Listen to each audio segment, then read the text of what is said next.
तो ढंग का कर लिए होते। हर साल हर बार नेशनल टेस्टिंग एजेंसी फेल होती है और नीट के एग्जामिनेशन में सीटों की लूट, फर्जीवाड़ा, बेईमानी और धोखा होता है। बच्चों के साथ ये धोखाधड़ी करके क्या मिलता है आप लोगों को?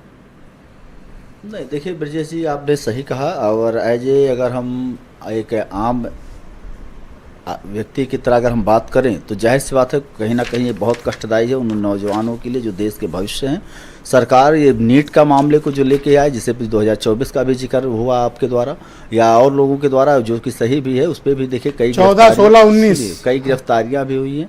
उसके पहले भी गिरफ्तारियां करने का प्रावधान सरकार की तरफ से किया गया था और जो मेन सस्पेंस है उसको भी गिरफ्तार किया गया था। अब रह गई बात, इस जो मामले हैं, जो इस नीट का परिचय पेपर लीक हुआ, उसके जो डायरेक्ट वो हैं, उनको जाहिर सी बात है आपने जैसा कहा, इनको सलाखों के पीछे होने चाहिए। उनकी बेशर्मी ही है। मैं उसके नीट के लिए मैं कोई, लेकिन केंद्र सरकार बिल्कुल इस तरह से इस पर जिस प्रकार से CBI जाँच होगी और इसकी कार्रवाई के लिए पूरी तरह से कार्रवाई होगी और जो दोषी होंगे उस पर इसी नाते देखिए आज पहली बार इस पेपर में हम बिल्कुल ये कहने में भी हमको भी बहुत बुरा लग रहा है कि इसके पहले ये जाँच अगर हुई होती तो हो सकता है कुछ रिजल्ट सामने CBI लेके आती जरूर, लेकिन रह गई बात अगर नहीं आई। आज जो हो रहा है ये आगे हमको भविष्य में उम्मीद है और सरकार से भी इस बात की उम्मीद है कि CBI जो करेगी और जो दोषी होगा उसको पूरी तरह से जेल के सलाखों के पीछे डाला जाएगा, क्योंकि नौजवानों का भविष्य बिल्कुल जो है बर्बाद होने के लिए कोई ठोस कदम बिल्कुल सरकार इस बार उठानी चाहिए, क्योंकि कई बार लीक हुआ पेपर कहीं ना कहीं ये आप संसार कहिए या जो भी कहिए, जो भी कंपनियों द्वारा हो रहा है। आप लोग से कोई पूछता नहीं है? मतलब रूलिंग पार्टी तो आप लोग से कोई बात नहीं करता इस बारे में? आपके गांव में,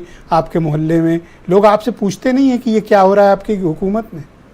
नहीं ब्रजेश जी देखिए, तब आप क्या जवाब देते हो? नहीं ब्रजेश जी देखिए, कोई पूछता, बिल्कुल सारे लोग पूछते हैं। शर्मिंदगी का एहसास होता है? नहीं, हम तो आज भी आपके सामने, आपके चैनल पे भी, आपके दर्शकों के भी बीच में ये कह रहे हैं। हम कोई इसके पहले थोड़ी ना है कि इसके पहले जब लीक होते थे लोग बेशर्मी से खड़े होते। हम तो आज भी आपसे कह रहे हैं कि नहीं, हम तो पूरी तरह से इस बात के लिए दुखी हैं और पूरी तरह से शर्मिंदा आप कहो चाहे जो, हम मानते हैं इस बात को। लेकिन अगर सरकार ने इस पर, सरकार का कोई रोल नहीं है। सरकार का रोल जो अब CBI जाँच के बाद अगर दोषियों को बचाने का काम हो तो सरकार हो। जैसे इसके पहले आपने देखा होगा 2014 में जब एक बार हुआ था तो अखिलेश जी ने SIT की जाँच करने का किया था, लेकिन कोई जाँच नहीं हुई, आज तक नहीं हो पाया। अब उसको ठंडे बस्ते में डालने का काम किया, कार्रवाई हो रही, गिरफ्तारियां भी हो रही। सरकार अपना काम पूरी तरह से न्यायालय के अधीन हम काम करने के लिए। अब तक 4 बार नीट की परीक्षा कंप्रोमाइज्ड हो चुकी है, पेपर लीक हो चुके हैं जब से दिल्ली में आपकी हुकूमत है, पता है आपको?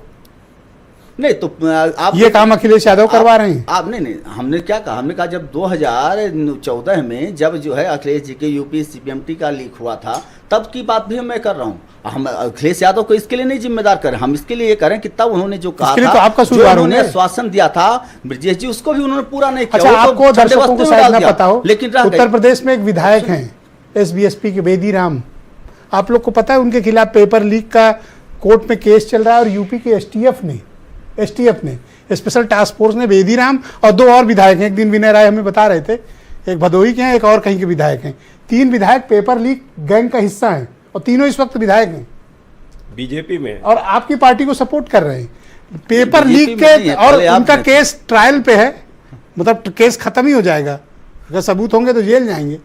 और STF ने पकड़ा था, पकड़ा रेलवे का पेपर लीक करते हुए। नहीं पकड़ा ना, न्यायालय मामला गया। अब अगर न्यायालय आपकी सरकार नहीं थी, मायावती जी की सरकार, नहीं चाहे जिसकी सरकार, अगर न्यायालय का जो मामला आएगा, STF ने पकड़ा, न्यायालय का मामला, बेदी राम मैं तो नाम ले रहा हूँ, शायद क्या उनको बचाने के लिए बीजेपी खड़ी का नाम विनय जी ने नहीं बताया, मैं पूछ लूंगा अभी उनसे। बीजेपी उनके बचाने के लिए नहीं खड़ी हो रही है। हम तो उनका जो कार्रवाई होगी, न्यायालय जो फैसला होगा, तो आपका सहयोगी है, भले सहयोगी, प्रेरणा मिलती है इस तरह के काम। कोई भी हो, भाजपा तो बचाने का काम किसी को नहीं करेगी, चाहे भाजपा का विधायक क्यों ना हो। डॉक्टर राजपाल कश्यप मेरे साथ मौजूद है।